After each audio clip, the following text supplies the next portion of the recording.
Yeah, probably. That's probably a thing. That's what I would buy on the dark web.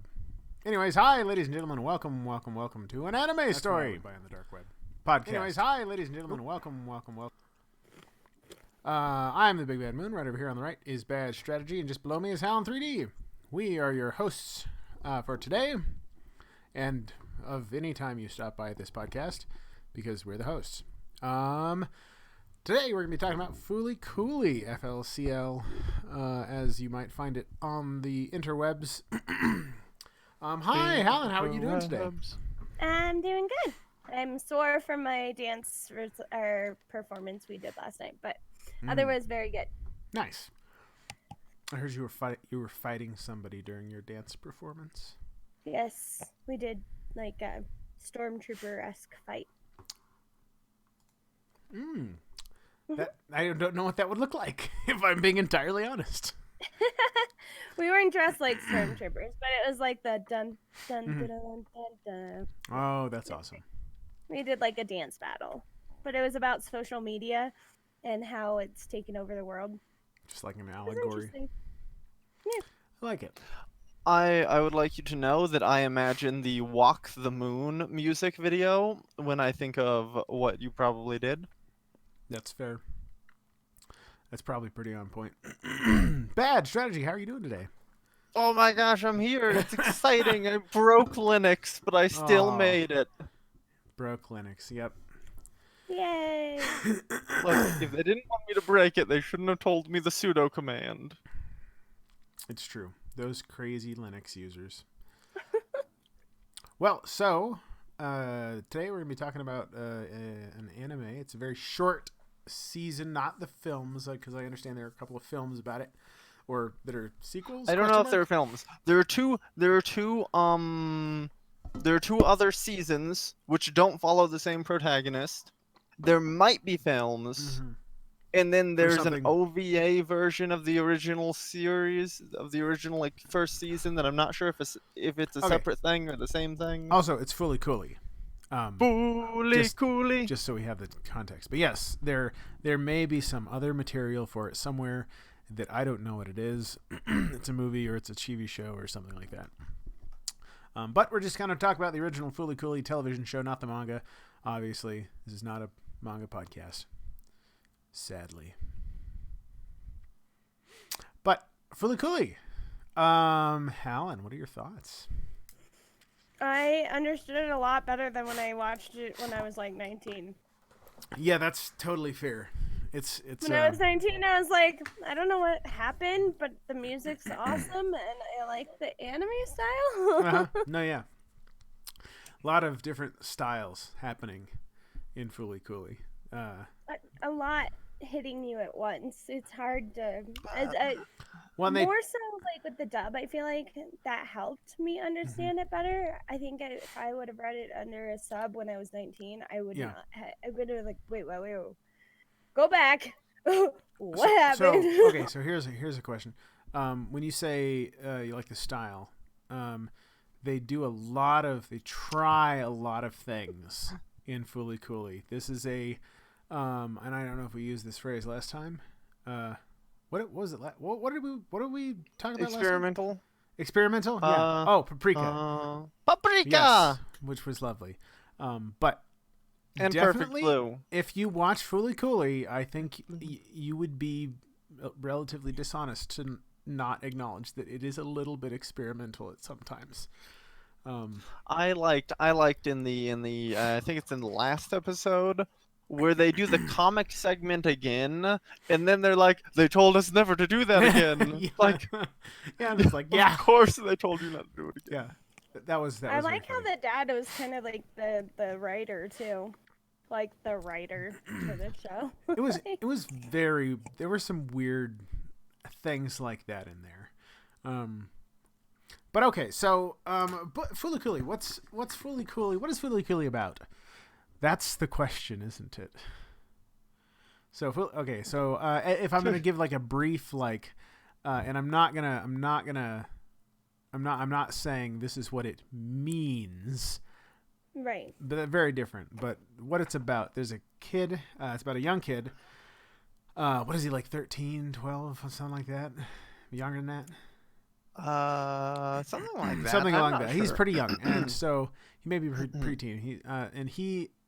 So the plot is that his brother, who is apparently a very talented baseball player, has gone off to the U.S. to play baseball, and he is kind of now by himself, or he's still in Japan with his father or uncle or father. I think it's his father, right? Presumably it's his father. And who's the other guy that lives there with him? What other guy? That was his dad. Oh, yeah. Right? That is Nandaba. Shigakuni Nandaba. Oh, of course. Of course. Of course it was. Yeah. That. So he lives with his dad and this other guy, and so there's kind of a plot of him being sad that his brother's not there. And so saying this in the, I guess, simplest way I can, a lady on a little moped, motorbike, comes to his town and smacks him over the head with a guitar, and then a robot comes out of his forehead. And standard. And she says she is an alien, or I think she says she's She an doesn't alien. say she's an alien. Did someone else say she's an alien? I said that she's an alien at every point. Did you? Yes, Helen. I'm eating. Sorry. No, in the sub, she does say she's an alien in the first episode. Yeah, I thought she said she was an alien in the first episode. Oh, she does. Yeah. She says it in like a sarcastic. But yeah, way, like though. a way where it's like but she's not really though, is she? But no, yeah, she's totally like an alien. And so it turns Space out pirates. It turns out, spoilers also, just so everybody's aware. This woman who is an alien who has hit our main character, young kid, in the head, and now a robot has come out of his forehead. Also, a giant hand came out of his forehead or his head that the robot then fought. And I believe defeated, or maybe the alien defeated her. I can't remember. But anyways, so she decides to basically stay with this kid, and she ends up living with him and his family, because as their maid, even though she really doesn't do a lot. She does stuff, but not. She engages in Fooley Cooley. Not maid stuff. She does Fooley Cooley. Depending on the kind of maid. But because basically his head is like an interdimensional portal or something, and she's trying to free her ancient love interest, who is the space pirate? The space pirate king. The space pirate king. From his cosmic prison, and the only way to pull him out is to. Is his name like Adams? Adams? Yeah, I don't remember what it was. He's a space pirate king. It's ATOMSK. But so the only way to free him is via the main character's head that is good at being an interdimensional portal. And that's Atom Usuku, but I think they just call him Atom. And that's the story. That's what's happening. Now, there's a subplot. There are several subplots. One of them is the. Yeah, but how does it come out of his head? Why doesn't he have brains? I know they tell you. Yeah, Moon. Are you arguing with your husband? No, I'm arguing with you. Who, me? Yeah. About what? I missed it. I'm sorry. I just worked for 13 hours. I was going over the plot. Like why he doesn't have a brain, because they do the scan. Oh, did they do that? Oh, I forgot. This was like a week ago, a couple of weeks ago that I watched it. No worries. So basically his brain is there, but like it's parted. so you don't see it because it's his brain is like a transportation device, Right. basically. Okay, yeah. So that's why it doesn't show up on the scans. So that's why the alien is gonna stick around, because she wants to use But like, that. what I didn't get was like anything can come through, good or bad. Yeah. Okay. So here's the thing about Fooley Cooley. The rules, they're a little fast and loose, and that's fine because of the what kind of thing I feel like they're doing. Again, there's like a subplot about him missing his brother. Fooley Cooley is certainly a show that I think is designed to, be interpretable in a number of different ways by different people. I definitely, I mean, there's a million things you can say about it. I think because one of the major plots for the kid is his missing his brother and kind of in some ways trying to fill that gap in his life. And I think the alien chick, what is her name? I think he uses her a little bit. Like there's a little bit of, what is it? Haruko. I think Haruko a little bit he uses Haruko to fill this void of his brother. But again, super open to interpretation, this particular show. And then of course there's this interesting, so his brother's ex-girlfriend, right? It's his ex-girlfriend. Yes. Mamimi. Amimi? Mamimi. So Mamimi. She spends lots of time with the main character. Also, what is the main character's name? The main character is Nauta. Okay. Nauta. So she spends a lot of time with him, and it's this like weird pseudo-romantic / romantic thing where she is almost trying to fill the gap of his brother with him. So it's interesting. The brother didn't break up with her. So they're still together. Technically, he just left. He's just in America. Yeah, so it's there's something, I feel like there's like a theme of Sam just told me what happened. I didn't know. What happened? Sam, what happened? Sam, what happened? He said so Mamimi finds out that he has a girlfriend in America later in the episodes. Oh. And it's heartbroken. Or at the beginning. Before the show starts, he says. Oh, okay. So she's dealing with that. Mm-hmm. Okay, so basically they never broke up, and she finds out that he has a girlfriend. Yes. Ooh, that's rough. Sam says. And so, yeah. Themes of like the protagonist being disgusted, and a lot of themes of unfaithfulness in romantic relationships that persist throughout the show. Mm-hmm. Oh my gosh, yeah. Yeah. I think one of my favorite shots in like the first episode is when Mamimi hands him a drink that she had. Right. And it's just like the shot of the top of the lid of the drink. Mm-hmm. Covered in liquid. Solid. They have a few really good shots. I think they have quite a few. I would definitely say artistically, the show is very strong in a lot of ways. It has a lot of great art, a lot of great shot composition in it.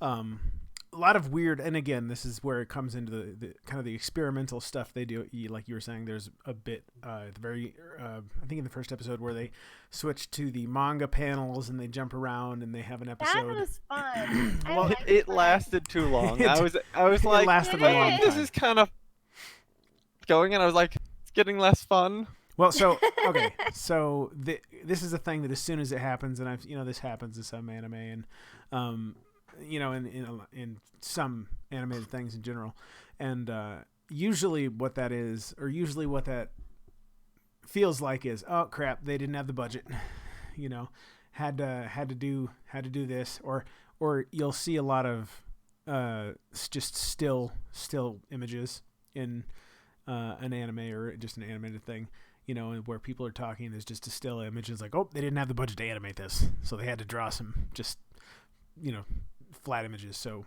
they could continue and get this little scene in.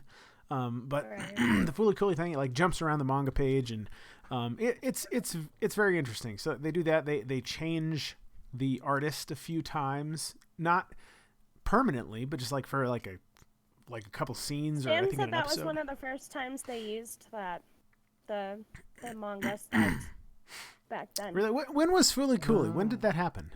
So Like 2000. here it says aired April 26th of 2000 to March 16th of 2001.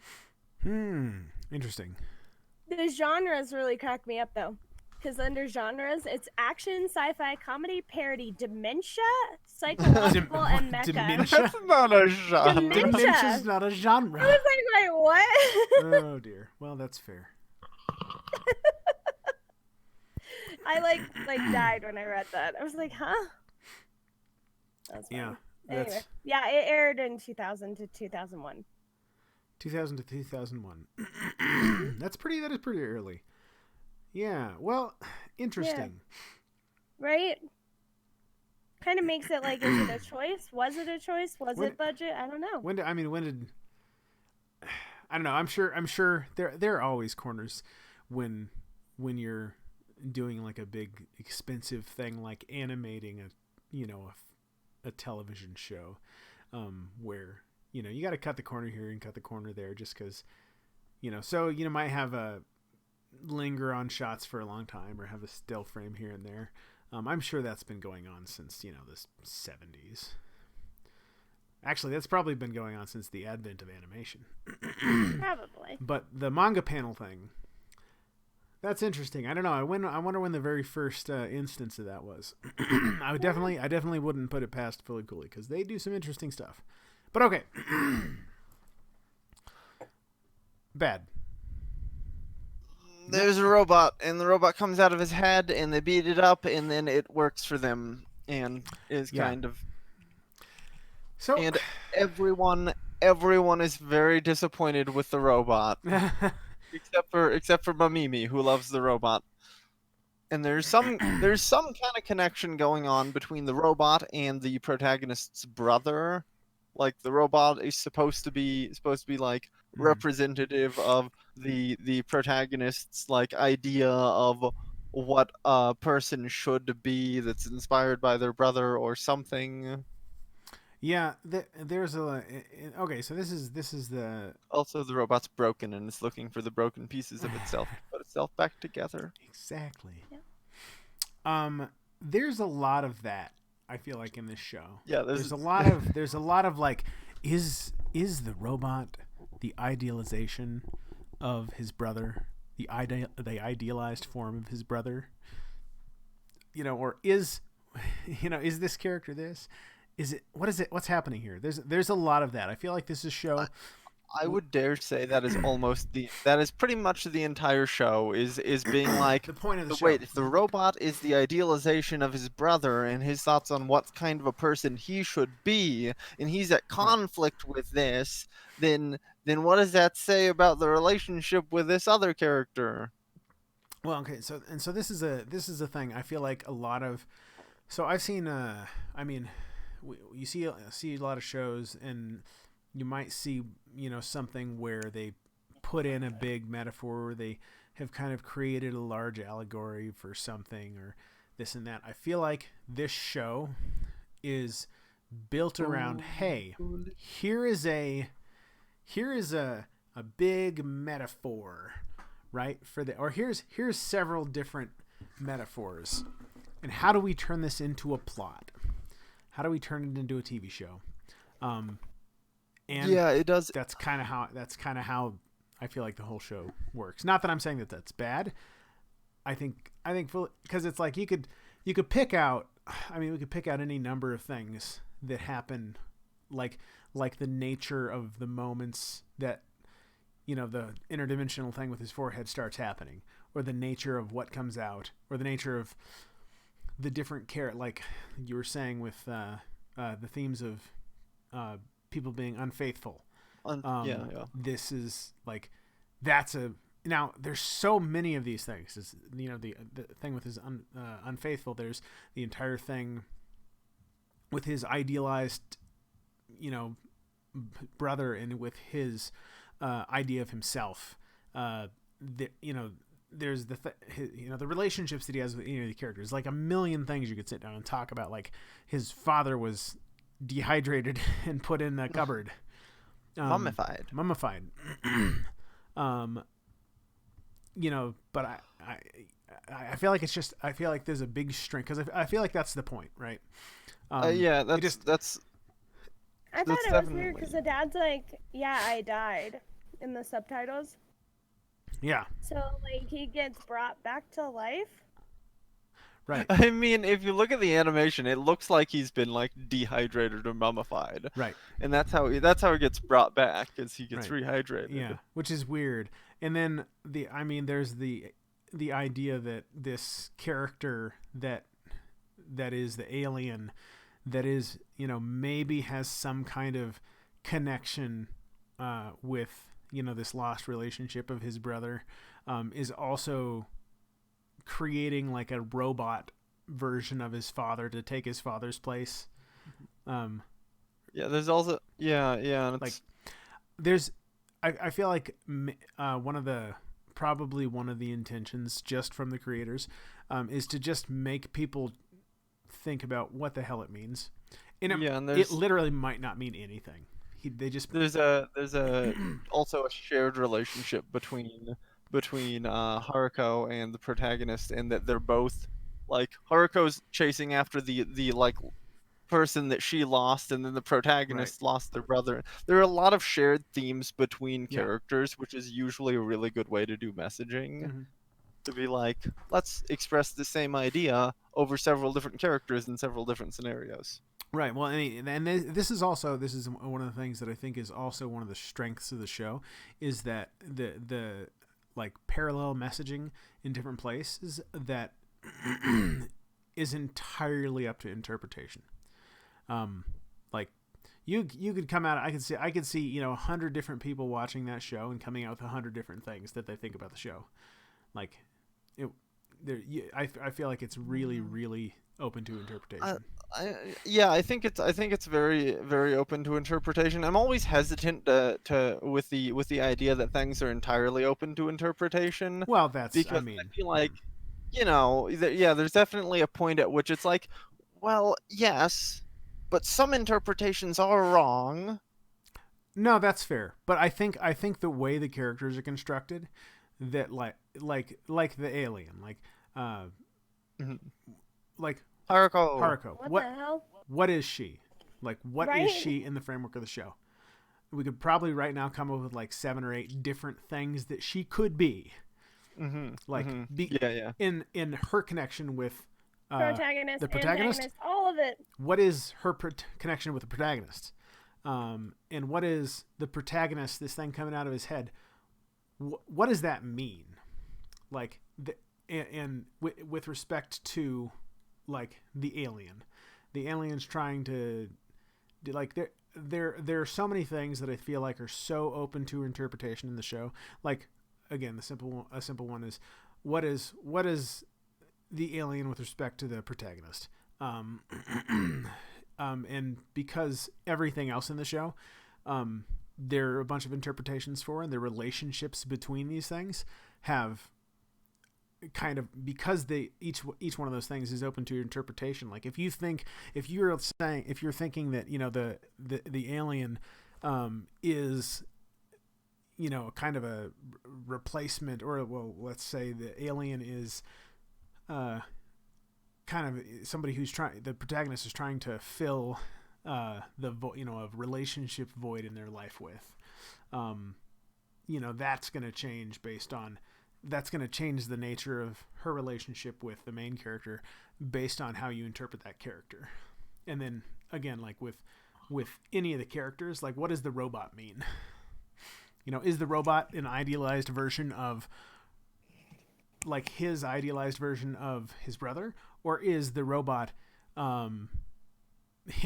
Is the robot him as he is? Like, let's talk about metaphors while I'm very tired. That's fine. And then based on Oh, go ahead. Oh no, you go ahead. I should I stop was just talking. gonna say they never explained why Medical Mechanica was trying to flatten planets. Yeah, that's fair. I was like, okay. I guess that's just what he does.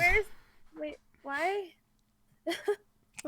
But so that's I feel like that's one of the things about the show is the characters can be interpreted in so many different ways that makes the relationships between the characters interpretable in so many different ways that makes it incredibly open to interpretation. Yeah.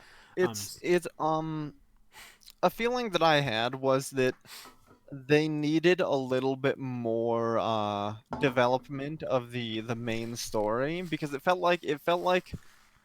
a little bit like a rough draft, where like it was much better fleshed out than something like The Lighthouse, where they partway through were like, let's just throw out all of the story and metaphor, metaphor, metaphor.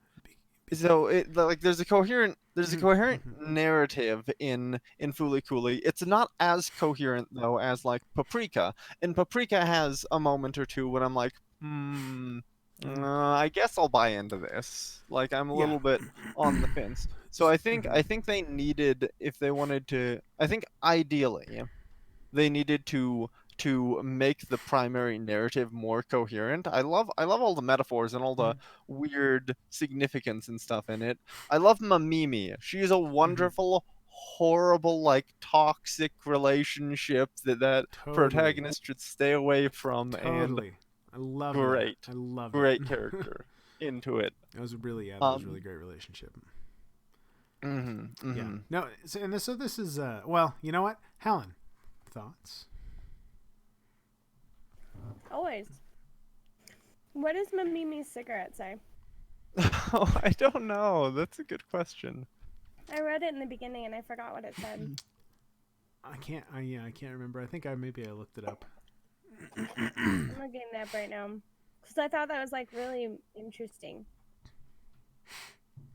And does it really say It says that? never knows best. Never knows best. Solid. Somebody put never knows best. Mamimi never knows best? ? So I guess. I don't know. I just thought it was really an interesting point because she smokes a lot. And like after the fire, like she has like the ring of cigarettes around her, and then she has like the she has the not lighters, but lighters, the bigger ones, and they're like lit on her head. There's some like wonderful visual design going on. Something that was pointed out to me when we were watching was when Haruko is eating ramen with the protagonist, she's got her chopsticks and they're broken off so that there's a bigger part on one of them than the other because they didn't break in the citrulline. And there's a lot of like really beautiful visual design like that just looks great. Yeah, totally attention to detail. Yeah, some very, very talented artists made this show. It's also something from the artistry though. Like I feel like there was a lot too that coursed through, like that told a story in and of itself. And the music playing in the background, almost like during the entire 6 episodes, not so much that it distracted or took the driving seat, but it was there. Like it just tracked through the whole time, and the music was really easy to listen to. I enjoyed that. I like the music. The action music's very memorable. It works. It's solid. Something about Fooley Cooley reminds me of I don't know why. It's hard to place why, and I'm sure there could be a number of reasons, but something about Fooley Cooley reminds me of Kill la Kill. Maybe it's the swinging of the guitar. Do you mean artistically, aesthetically?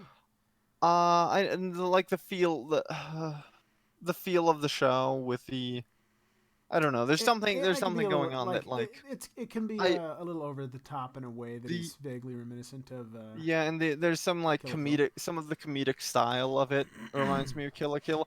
It definitely, while I'm watching it, I constantly want to compare the two. Interesting. That's an interesting statement.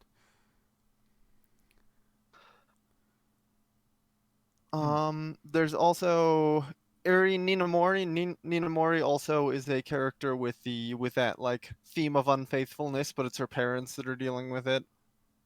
Oh yeah. Yep. No, absolutely. So the people who worked on Fooley Cooley are the same people who went on to form Trigger. Tell me what that means, Helen. Gainax, the Yep. Gainax staff who made Fooley Cooley, Yep. they actually went on to form the studio Trigger And that they made Kill la Kill. Oh, really? Yeah. Interesting. Yeah, So it's a similar like group. So of people. something I was thinking was that Kill la Kill feels better executed. I agree. Yeah. Yeah. So it makes a lot of sense that Fooley Cooley is something they made before Kill la Kill. I have a question. Mm-hmm. I have a question. How long is the manga? I assume there is in fact a manga. I was pretty sure I saw there was a manga. Because actually some of the artwork for the manga I thought was... I remember I saw I think some covers for the manga, and I thought they were really, really nice. Fooley Cooley manga. Read now. Because I wonder It has a 2-volume manga. A 2-volume manga. That's what it says. That's funny. That sounds about right. 2 volumes. Looks like 6 chapters in the first volume, maybe 8 chapters in the second volume. Interesting. Yeah. No, I think this was a very interesting show. I think it's a show that paid a lot more mind to the way it was telling the story, and a little bit less to the story that it was telling. Not that that's a bad thing. That's that's priorities. So I think oh wow, this is a very rough looking manga. Is it? I can see that. I mean like I don't mean like as an insult. I mean literally like look how like rough and sketchy some of this is. Wow.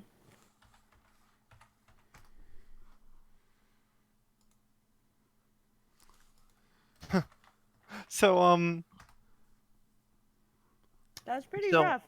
I think the well, I think it's definitely the thing to do is you have a story and you have metaphors in the story, and the metaphors convey meanings and lessons and important moral stuff that is on the back of the story. I feel like Fooley Cooley feels like it was they made the metaphors and then they pushed the story up into it, and they did in kind of a reverse order, which, like, dare I say, worked a lot better than I would have expected. Because like I think the usual worry is when something like that happens, you assume it's going to be like The Lighthouse, and you're like, oh no, it's someone who took 3 classes on metaphors, and they think that they're clever. But Fooley Cooley's it works out really well with some of the stuff. It's crazy, but there's still like an aspect of groundedness to it. It's more grounded. It's more grounded than. I will say, it is very likely the most what is the phrase? I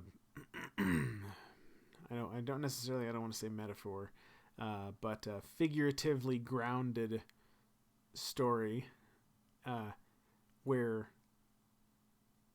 metaphor and things are really, really important to the story.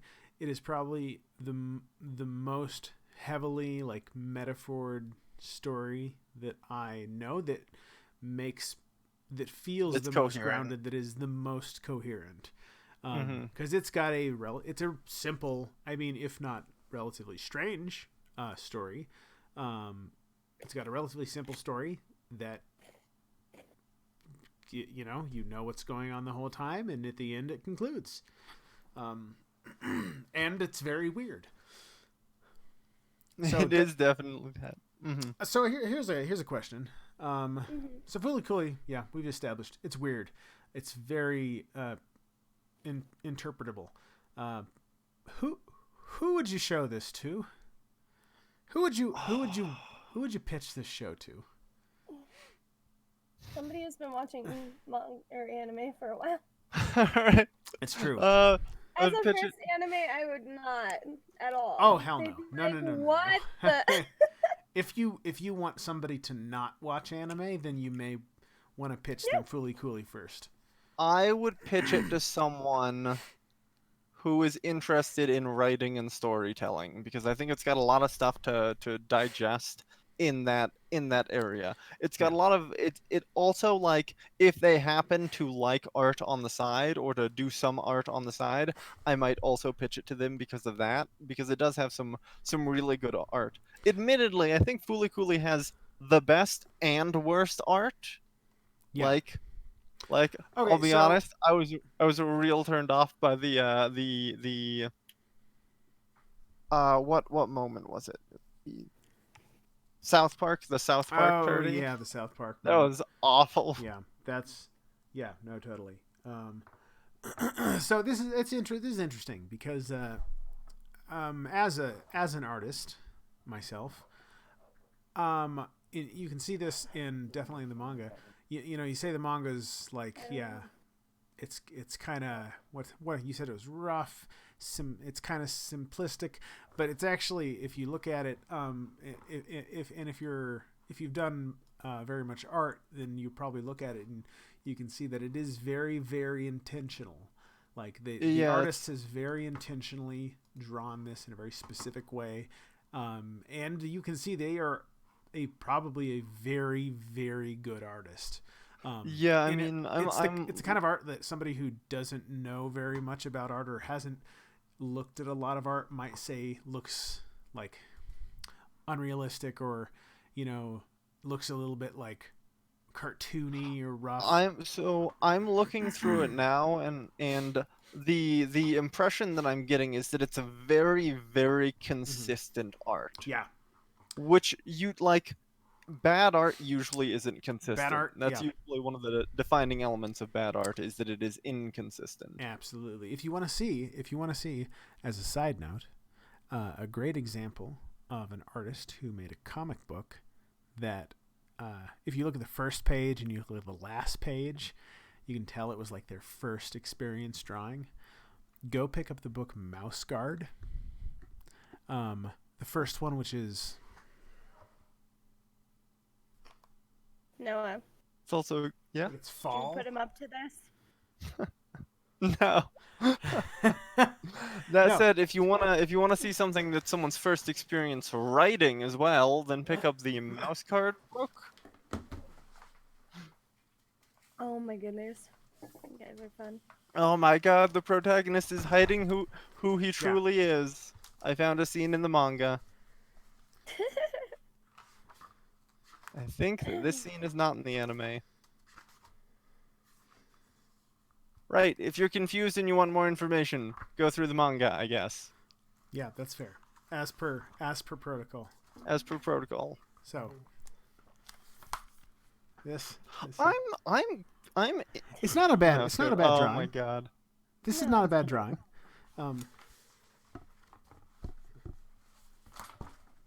Also, they're delightful, fun stories. I'm also gonna say, the more I look at the manga, the more I'm getting like, I'm really kind of into this style. It's kind of a simple style. It makes me think of Calvin and Hobbes, although it's not. It's Mouse Guard. You know what? If you want to see, it's fun. This is not a manga. It's fun. This doesn't have anything to do with anime. It's kind of fun. It's not the worst comic I've ever read. What were we talking about? Anime? Anime? Something? I don't know. But okay, so Fooley Cooley. Yeah, you pitch it to your artist friends. You pitch it to your people who. So people interested in storytelling and writing. Oh yeah, no, that's fair. I would pitch it. I would pitch it to. Well, yeah, that's fair. That's fair. Who would you pitch it to? Are you talking to your husband again? Mandy, I want to know. I was talking to my husband. I am interested in knowing who he would pitch it to. Yeah. Huh? I saw it back in early high school. He said he saw it back in early high school. He loved it. Yeah. Well, he's weird. I read somewhere it said it was like a coming of age story too. It definitely is. Yeah. It definitely is okay. that. Fully Cooley. That it's is definitely a coming of age story. It definitely deals with human relationships and close family relationships. It's definitely about infidelity and stuff like that. Like, there's a bunch of stuff that it's definitely about. Did your phone ever ring and you're not sure if it did? Yeah, that's how I feel. It's a show that's about a bunch of stuff, but I can't quite pin down why it's about a bunch of stuff. Well, and I mean, the thing is, my husband was already into anime, but maybe because it was such a coming of age story, it hits like younger audiences different. You know what I mean? I don't know. Yeah. And it's funny how sometimes watching anime, it feels like Japan is very like smack you in the face with the fact that the story is about like coming of age, and they're like, I think there was one anime where they're like, people have magical powers, but they only manifest during puberty and then they leave you. It's like, what? What? I mean, this is like, very odd. So it's like a little bit on the nose or something. I don't know. It reminds me of Bunny Girl Senpai. Bunny Girl Senpai. Okay, probably the most difficult question of the night. Best girl. Oh God, Mamimi. She is horrible, and I love her. I a little bit I agree. Like, okay, wait. I think we need the father's voice from Gallivant, though, when you look at Mamimi, to be like, don't marry her. Don't. Okay, I have a question. Was there a dog? There is a dog. Is there a dog? There's not a dog. It's a robot. It's like the core. Oh, the core is a dog. That thing. That thing is pretty good. You know what? It's funny because you mentioned it about Kill la Kill, and now the pug bulldog from Kill la Kill. Yeah, the pug's popping up in your head. It's funny because I was like, was he in this anime? I can't remember. It feels like he was, though. Yeah. He probably they fought the final battle with the scissor blade. He'd be in the background somewhere. So yeah, you know what, Mamimi? God, she's a really good character. Yeah, she's one of my favorite anime characters. Like, stand up. What a bad person. What a selfish, like, horrible role model. Just, oh. I like the dad and the mannequin dad. I thought it was pretty awesome. Mannequin dad. I think waifu is the robot. Just trying to find himself. Poor robot, like, everyone's picking on him. It's true. That's a tough one. Man, y'all are, like, against me today. Wait, what happened? Okay. Hallen. What? Waifu. I already told you. No, you said best girl. Oh, that's true. I did say best girl. Waifu. I don't know. The main lady is atrocious. Robot? She's the robot? Yeah, that's fair. Sam says robot. And He agrees. Who does Sam say for best girl?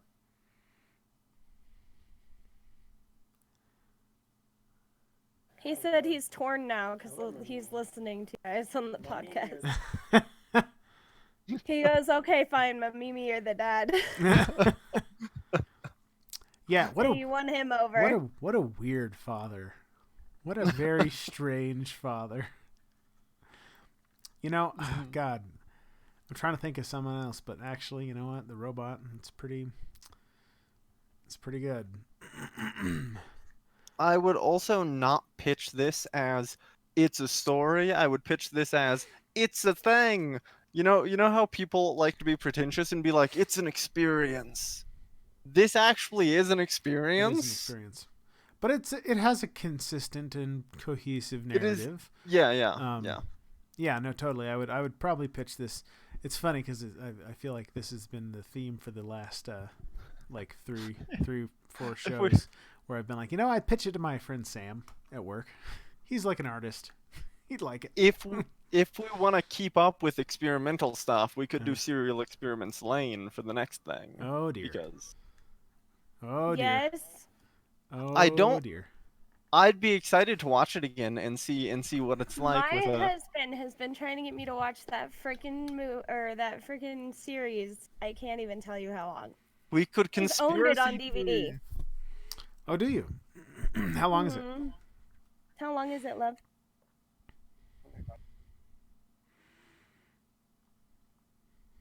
13 episodes. Oh yeah, let's watch Lane. That was the first anime he ever bought, he said. You know what? It's only 13 episodes. I say we watch it. The genre is psychological cyberpunk. Damn. Yes. I would like to watch that because I will very conceivably be working 12-hour shifts every single day. Except for Tuesday? If my boss is very nice for the next month. So that leaves me time. It's good. This will add to our list of experimental things we've discussed. Experimental. That's fair. That has been psychological. Yeah, this has been the tone of the end of the year. I need to watch it. He goes, "Why would you not watch it?" That's why. That's the only reason that Sam likes the show. That's it. He's just like, yeah. It's also they're gonna get her to watch more anime. I don't know how I'll stand on it after taking a critical analysis of it, but Serial Experiments Lane was one of those animes that kept popping up, and I kept ignoring it because I'm like, it's a psychological anime. Just push that aside. Yeah. Push that. Exactly. Can I ignore that? You understand me. Right? That's what you do.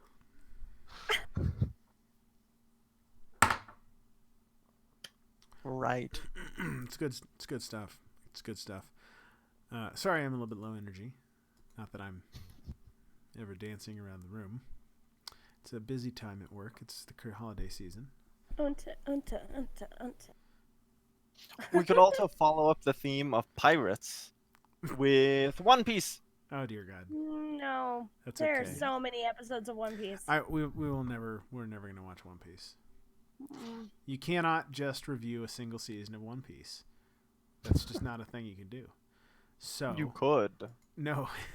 It can't happen. I mean, if One Piece is like so many shows, then what's going to happen is it's going to be best and most consistent at the start.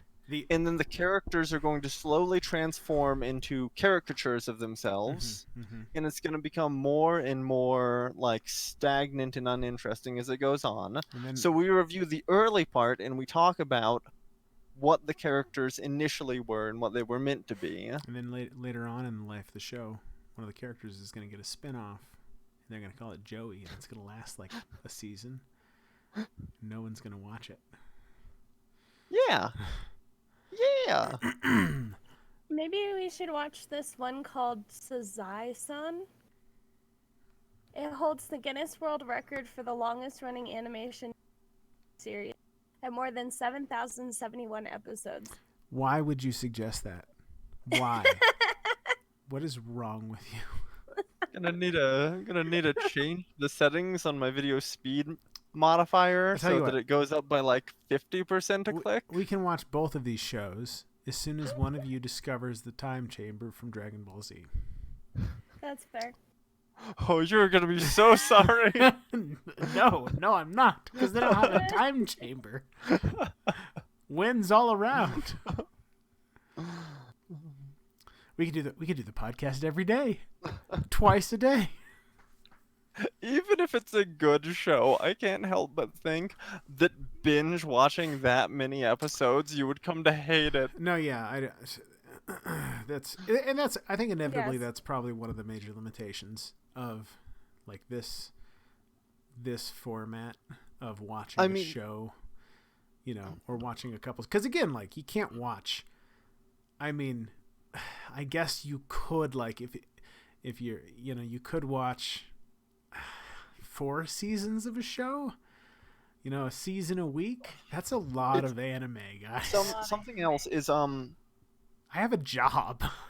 Long shows and complex shows, the more you watch, the more you forget what the beginning was like. That's true. Which can be an issue because it's like if there's a lot of development going on and they're well written and characters are changing, you're like, wait a minute, this character was a pacifist to begin with? I forgot. And like certainly it's hard to like if you watch One Piece or if you watch Fairy Tail, by the end of it you will be like, why did I ever find this charming? I don't know. There was some feeling long ago. I think there were violins in the soundtrack. I've tried so many times to watch that.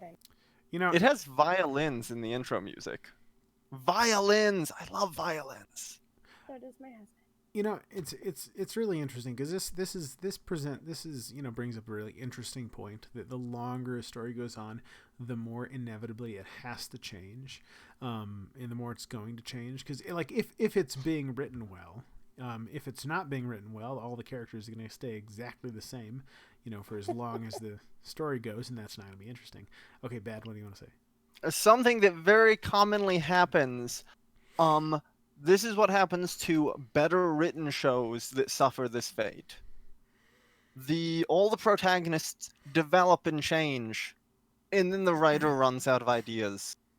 And so the protagonists stop developing and changing, and they become static, fixed characters. And the writer's like, I guess let's develop side characters, because I'm out of ideas. Let's get into the side characters. That is a best case scenario, though. No. A lot of shows just like... No, okay, yeah. Go ahead. So... It's a better scenario than what so often happens, which is the characters just stop developing and the writer doesn't have the thought to try to develop anything at all. They just try to perpetuate it. And then you end up with what I think is happening to... So, okay. I'm going to say this. I'm ready. My Hero Academia. Okay. It's very well written. That's right. Yes. The movie came out. Yeah. Yes. In the movie, the characters are all slightly more like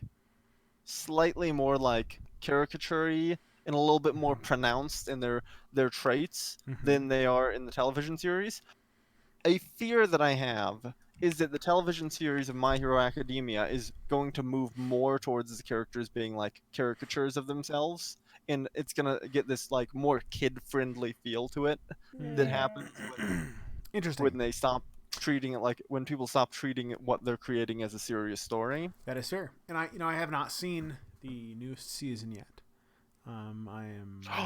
Oh my god! The episode today. It's like, did it come out today?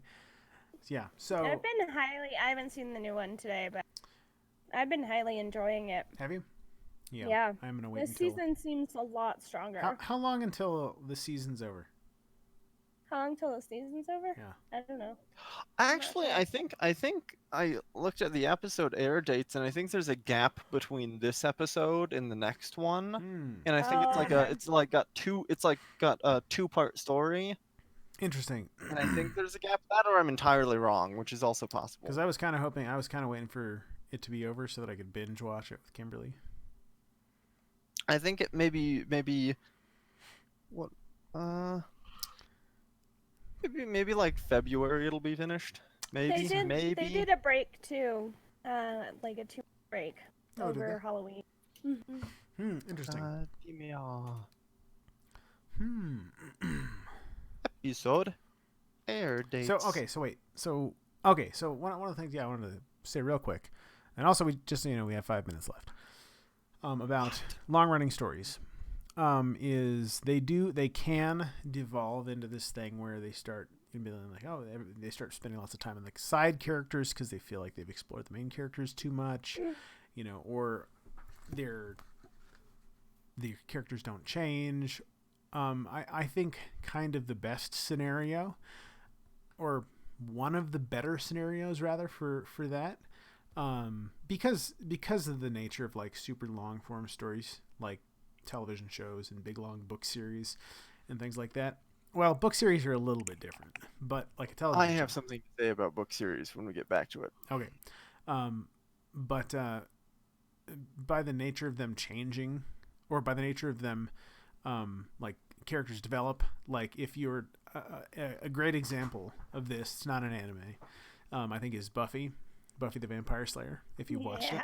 So the first 2 seasons, I even say the first 3 seasons, that's a show. That's its own show. The 4th season, like Fourth season, I think 5th season was Guys, a very transitional thing. What if the antagonists were a bunch of nerds? And shut up. And the 6th and the 7th seasons, totally different show. The same characters, tonally very different. The characters evolve and they change. They're very, very different shows. And I think that shows that go on for long enough, that is one of the better things that can happen, rather than stagnant characters or just getting into side characters endlessly or things like that. It's going to change. It's going to be a different type of thing, and it's going to end. I think a lot of shows really just need to end.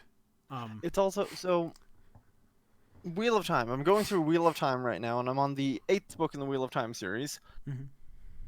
All of the characters in Wheel of Time, the wheel turns on, and the people who are like at the top Chinese are citizen. by this point like the people who were like rulers are like peasants at this point, and the people who were peasants are rulers, and everyone's flipped around completely in where they sit in the like social hierarchy. There's been a lot of good character development. Wheel of Time gets away with it because there are so many characters. It only spends so much time with each character, and I guess those are the 2 reasons. It's like there are a lot of characters in that series, and even though we're 8 books in, it's like there hasn't been enough time with any one character to really feel like they've been dragged out and not changing. That's interesting. Yeah, that's interesting, because I think that definitely is a thing that can work. I tend to feel like this. A character is going to have an arc. They're going to have a story. They're going to have something that's happening to them, and they're going to go through their character arc and their story, and then at some point it's going to end. And it can't keep going, so it has to be finite, because otherwise it's just like an ongoing development. Also, you are a phenomenal writer if you can keep that from ending. You can have a character continually but like it necessitates character change is the thing. Because after a while it's going to get like, and this is like, if you read all the Sherlock Holmes books, Sherlock Holmes, after, 90 stories or 90 cases or something like that, when Sherlock Holmes walks into the room and says, hello, Watson. I see you've been to the country club today, blah, blah, blah. And Watson goes like, oh, how did you know that, Holmes? I don't know. It's like, you should, you've known him for a long time. You should, like, this should not surprise you. When he walks in and, like, guesses where you were this morning, that should be really old. You should be like, yeah, I don't fucking care. I know you know. Right. Stop doing can I that. say? Can I say? Yeah. Anyone who thinks the harem trope is only an anime, Wheel of Time. It's got a lot of anime beat for harems. It's Oh my god. they pushed that hard by 8 books in. So basically, to finish, I'll just finish my thought. What I'm saying is that like a character is going to have an arc. They're going to have a plot. They're going to have a story that they go through. And the only way if you're going to keep that going, it has to change because you can't keep it going forever because it's going to get old and it's not going to be interesting anymore. And so if you want to keep the character in the story, they've got to evolve in a way that is unique and interesting and different than what they were. So that's why I think like the original like Buffy 3 seasons, it is what it is, changed over the next 2 seasons into a very, very different show. And I think it works. And I think it was a really good show. It's the characters are the same. Their experiences are the same. But it's a very different show. And that's kind of, I feel like the only way you can, and I'm not saying that was necessarily it has to evolve somehow. Yeah. I mean, you can't keep the protagonist like an eager young new detective the entire time. Eventually, he has to be like, wait a minute, like, I've solved a lot of cases. Yeah. Case closed. So, which is coincidentally one of the strengths of Fooley Cooley. It happens so fast. It's only 6 episodes. They're 23 or 24-minute episodes. It's over. It was weird. It's the thing where if it had dragged on for 24 episodes, I had probably gotten really irritated by it. Just because that's the kind of thing that I think after like 15, 16, 17 episodes, I've been like, oh my God, this is just so fucking weird. I don't know if I can deal with this. Yeah. I'm tired of not understanding the show. I felt that way. No. With My Hero Academia. Oh my God, Fooley. I have not felt that way yet. No, totally. I'm concerned that it's drifting towards that direction. I can understand that. Also because it's becoming more popular. Yeah. And I think it was more pronounced in the movie, so I'm more on guard for it than I would be. Mm-hmm. Like, I liked the movie, but I was like, I hope that the series doesn't take pointers from the movie. Yeah, that's fair. I think that was. I didn't see the movie. I think that was just because it is great. a single. It's a one shot. It's a one-shot movie. It's pretty good. good. The movie's good. Yeah, it's pretty good. It's important. It's. I think that's probably it's a Bakugo one-shot movie. Says something and you're like, oh, Bakugo.